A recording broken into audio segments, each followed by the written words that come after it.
పాత వాళ్ళ మంత్రి పదవులు కనుక తీసేయకపోతే దీంట్లో రాజగోపాల్ రెడ్డికి మంత్రి పదవి దక్కేటటువంటి అవకాశం ఉంది.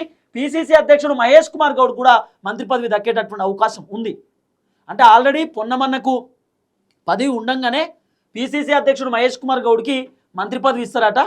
మరి ఈ పిసిసి పదవి జగ్గారెడ్డికి లేదా ఇంకా ఇతరులకు అవసరం అని కూడా మధు యాష్కి గౌడ్ పిసిసి వచ్చినా కూడా ఆశ్చర్యపోవాల్సిన అవసరం లేదు. ఎందుకంటే మధు యాష్కి గౌడ్ పదవి ఆశిస్తూ ఉన్నాడు.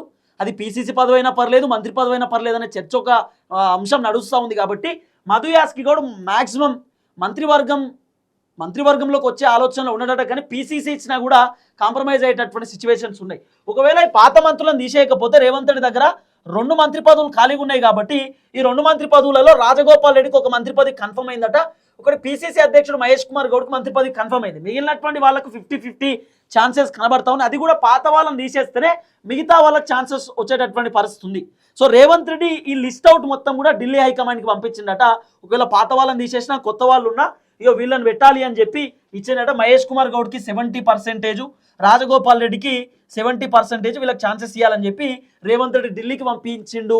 అంటే ఒక లెటర్ అనేది వినబడుతున్నటువంటి చర్చ, ఒక లిస్ట్ అనేది.